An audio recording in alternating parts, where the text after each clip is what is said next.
नमस्कार साथियों। कल हमने चक्रवात तक कुछ क्वेश्चन किए थे। उसके आगे हम के यही सीरीज है। चक्रवात के जैसे प्रकार है, टाइफून है, हरिकेन है, टॉर्नेडो है। इसी संबंधित कुछ क्वेश्चन करेंगे, जिसमें से ये अगला क्वेश्चन है कि हरिकेन हरिकेन एक चक्रवात का नाम है। चक्रवात का एक प्रकार है, ठीक है, जो कि कैरेबियन सागर व मैक्सिको की खाड़ी से संबद्ध है। अक्सर अगस्त से लेकर अक्टूबर में आता है। 160 किलोमीटर प्रति घंटा तक यह तटवर्ती देशों मैक्सिको, पनामा, ग्वाटेमाल को प्रभावित करता है। मतलब इसको सीधी भाषा में समझने का क्वेश्चन करिएगा। इसके 3 पॉइंट में डिवाइड करिएगा। 3 पॉइंट इसके बनेंगे। आपको 3 पॉइंट ही लिखने हैं वहाँ पे। तो लिख लेना कि चक्रवात है, यह एक चक्रवात का का नाम है, ठीक है। इसकी जो है कहाँ पे आता है, तो वहाँ पे लिख दिएगा कि यह कैरेबियन सागर और मैक्सिको की खाड़ी में आता है, ठीक है। और इसमें प्रभावित देश कौन कौन से हैं ये लिख दीजिएगा। ज़्यादा हो तो मेंटेन करने के लिए क्वेश्चन को कि नंबर ना कटें, तो इसकी स्पीड भी लिख दीजिएगा कि इतने किलोमीटर प्रति घंटा तक होती है, ठीक है। इसके बाद अगला नेक्स्ट क्वेश्चन चलते हैं। ये है टाइफून। टाइफून भी एक चक्रवात है, ठीक है। ये आता है पश्चिमी प्रशांत महासागर और चीन, जो उत्तरी चीन सागर है वहाँ पे आता है, ठीक है। और इसकी जो स्पीड होती है 120 किलोमीटर प्रति घंटा होती है। और इसकी जो उत्पत्ति होती है जून से लेकर दिसंबर के मध्य तक होती है, ठीक है। इसमें तेज़ हवाओं के साथ वर्षा भी होती है, ठीक है। तो ये टाइफून हो गया। 3 नंबर है, जल्दी जल्दी करेंगे, ठीक है, टाइम वेस्ट बिल्कुल भी नहीं करेंगे। इसके बाद जाम गोदरानी, आपने सुना होगा नाम जाम गोदरानी। यह एक पवन ऊर्जा संयंत्र लगा हुआ है। कहाँ पे? देवास में लगा हुआ है, ठीक है। यह 58 किलोमीटर जो पवन ऊर्जा का उत्पादन प्रतिवर्ष करता है ना। मतलब जो वहाँ पे हवा चलती है ना, 8 से 28 किलोमीटर प्रति घंटा की रफ्तार से चलती हैं। तो इस कारण से वहाँ पे ये संयंत्र स्थापित किया गया है। और इसमें स्थापित करने का जो सहयोग है वो स्वीडन का है, ठीक है। स्वीडन इसमें सहयोग कर रहा है, ठीक है। इसके बाद आता है मध्य प्रदेश में संगमरमर। तो जानते हो संगमरमर की राजधानी किसे कहते हैं? जबलपुर में होता है, पता मिलता है इसका संगमरमर की राजधानी भी कह सकते हैं इसको, है ना।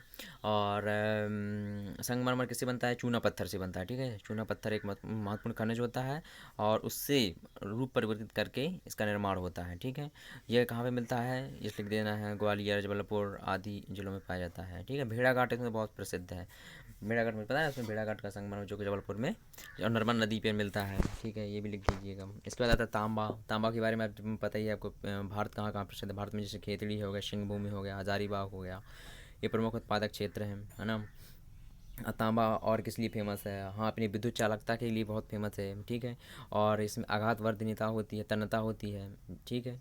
तो ये लिख दीजिएगा, ठीक है। 3 पॉइंट बन जाएंगे इसके। इसके बाद अगला क्वेश्चन आता है लघु उद्योग। लघु उद्योग क्या कहलाता है? ऐसा उद्योग कहलाता है जिसमें जो मशीनरी में जो इन्वेस्ट होता है, यानी प्लांट लगे होते हैं ना, तो उसमें जो निवेश होता है वो 25 लाख से लेकर 5 करोड़ रुपए, है ना।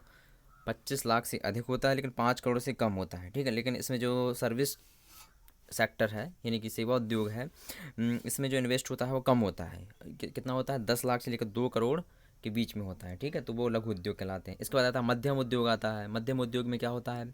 मध्यम उद्योग में जस्ट इसके थोड़ा सा आगे हो जाता है, यानी कि राशि थोड़ी बढ़ जाती है निवेश की, ठीक है। तो इसमें 5 करोड़ से लेकर 10 करोड़ तक होती है। और जो वहाँ पे सर्विस सेक्टर होता है उसमें जो इन्वेस्टमेंट होता है वो कहाँ तक होता है? 2 करोड़ से अधिक होता है, 5 करोड़ से कम होता है, ठीक है। इसके बाद आता है सूक्ष्म उद्योग आता है। सूक्ष्म उद्योग में क्या आता है? सूक्ष्म उद्योग में जो राशि होती है वो 25 लाख रुपए से अधिक नहीं होती है, ठीक है। यानी कि 25 लाख रुपए था, यानी 0 से लेकर 25 लाख रुपए तक के उस मशीनरी में इन्वेस्ट किया जाता है। और सेवा क्षेत्र में 10 लाख से अधिक होता है। 10 लाख से कम होता है ना। सेवा सर्विसेज में 10 लाख से कम होता है, ठीक है। और इसे भाषा थोड़ी बनाने के लिए वो बना लिया, लेकिन जो मेन फैक्ट है वो नहीं भूलना चाहिए, ठीक है। जो उसमें मेन उसका वेस्ट क्वेश्चन का वो नहीं भूलना चाहिए। जैसे एंथ्रेसाइड। अब एंथ्रेसाइड में मेन क्वेश्चन है कि इसमें कार्बन की मात्रा कितनी होती है, तो ये सब बताना कि 88.95% होती है। 80.95% एंथ्रेसाइड की में कार्बन की जो मात्रा होती है, ठीक है। और इसमें जो होता है वो धुआं बहुत कम निकलता है। और इसमें जो है ऊर्जा, यानी कि प्रकाश और ऊर्जा उत्पादन में अग्रणी स्थान रखता है, ठीक है। और इसमें क्वेश्चन और बन सकता है कि सर्वाधिक गुणवत्ता, हाँ एंथ्रेसाइट जो कोयला होता है ना, महत्वपूर्ण गुणवत्ता यानी उच्च कोटि का होता है ना, उच्च कोटि का कोयला होता है। इसके बाद आता है एंथ्रेसाइट के बाद कौन आता है, बिटुमिनस। बिटुमिनस कोयला होता है जो भारत में सर्वाधिक मात्रा में पाया जाता है, ठीक है।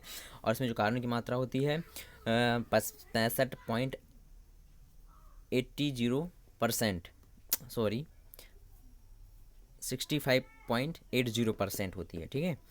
और ये द्वितीय श्रेणी का कोयला होता है, ठीक है। इसमें क्या होता है, मतलब धुआं निकलता है लेकिन बहुत कम, और अधिकतर जो ईंधन के रूप में उपयोग किया जाता है इसी का उपयोग किया जा रहा है, ठीक है। पीट ये सर्वाधिक निम्न कोटि का कोयला होता है। निम्न कोटि का कोयला होता है मतलब बहुत अधिक धुआं करता है, और इसमें जो कार्बन की मात्रा 50% से बहुत कम मतलब 50% से कम होती है, ठीक है। और यह है, और उसका निर्माण कैसे होता है ये तो पता ही है, धरती की मतलब धरती के नीचे जो वनस्पति के में वनस्पति जो दब जाती हैं, है ना, उसमें ताप और दाब अलग अलग टेम्परेचर अलग अलग होता है, तब इसका निर्माण होता है। तो ये ठीक है, देख लीजिएगा। इसके बाद लिग्नाइट। लिग्नाइट क्या होता है, ये भी एक कोयला का प्रकार है, ठीक है। और इसमें जो कार्बन का मात्रा होती है 65% तक होती है, यानी कि 50 से 65% के मध्य होती है, ठीक है। और इसे भूरा कोयला भी कहा जाता है, ठीक है। इसके बाद आता है प्राकृतिक गैस। प्राकृतिक गैस यानी नेचुरल गैस, है ना। ये क्या होती है, ये पेट्रोलियम के साथ साथ एवं स्वतंत्र रूप में पाई जाती है। यह भी एक मतलब क्या होती है कि पेट्रोलियम के साथ ही पाई जाती है, ठीक है। और ये क्या होती है कि जो कार्बन होती है ना, कार्बन डाइऑक्साइड, उसका उत्सर्जन बहुत कम करती है। इस कारण से इसे भविष्य की ईंधन में माना जाता है इसे, ठीक है। और इसका उपयोग कहाँ कहाँ पे होता है, रासायनिक उर्वरक उद्योग में होता है, पेट्रो रसायन उद्योग में होता है, विद्युत उत्पादन में इसका उपयोग किया जाता है, ठीक है। वाहन में इसका उपयोग किया जाता है, ठीक है। इसका बारे देख लीजिएगा कि ये इस गैसेस के और उपयोग क्या हो सकते हैं, इसलिए इतना इम्पोर्टेंट होगा इनफ है कि 3 मार्क्स के लिए, ठीक है। इसमें 3 पॉइंट बनाइएगा। इसमें मोनोजाइट, जानते हो कि मोनोजाइट क्या होता है। मोनोजाइट एक रेडियोधर्मी पदार्थ है, ठीक है। और यह कहाँ पे मिलता है, केरल के जो तटवर्ती क्षेत्र है वहाँ पे भी देखने को मिलता है, और भारत में अत्यधिक मात्रा में इसका उत्पादन होता है, ठीक है।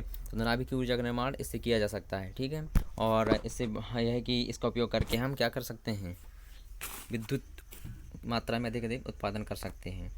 इसके बाद आता है नाभिकीय ऊर्जा। नाभिकीय ऊर्जा क्या कहलाती है, नाभिकीय ऊर्जा वो कहलाती है जो संलयन और विखंडन, विखंडन से जो एनर्जी उत्पन्न की जाती है, ठीक है। विखंडन की जो प्रक्रिया बनाई जाती है उससे जो एनर्जी उत्पन्न होती है, ठीक है, उस एनर्जी का उपयोग करते हुए मतलब उपयोग करके टरबाइन को घुमाया जाता है, जिससे बिजली पैदा की जाती है, ठीक है। मतलब तो ये क्या होता है, नाभिकीय ऊर्जा कहलाती है। जिससे मतलब इसमें क्या होता है कि नाभिकीय जो परमाणु तत्व यानी रेडियोधर्मी पदार्थ होते हैं उनका उपयोग करते हुए जब हम बिजली उत्पादन करते हैं तो वही नाभिकीय ऊर्जा कहलाती है, ठीक है। तो ये हमारे इतने क्वेश्चन थे, ठीक है। 26 क्वेश्चन हैं इसमें कराए हुए हैं, हो गए अभी तक टोटल इस सीरीज के। तो आप बिल्कुल इसमें देखिएगा, ठीक है। और अपना रिस्पॉन्स दीजिएगा कि वीडियो आपको कैसा लगा, ठीक है। यदि आपको बहुत अच्छा लगता है तो आप सब्सक्राइब चैनल को करिएगा, शेयर करिएगा और लाइक ज़रूर करिएगा। यदि आपको कुछ भी प्रकार की कमी लगती है, या यदि प्रिपरेशन फास्ट चाहते हैं, या और भी क्वेश्चन चाहते हैं, यदि पीडीएफ वगैरह चाहते हैं तो हमें कमेंट करके जरूर बताइएगा कि हम आपको और किस तरह से हेल्प कर सकते हैं, ठीक है। आपको चैनल देखने के लिए, वीडियो देखने के लिए आपको बहुत बहुत धन्यवाद, ठीक है। बहुत बहुत धन्यवाद।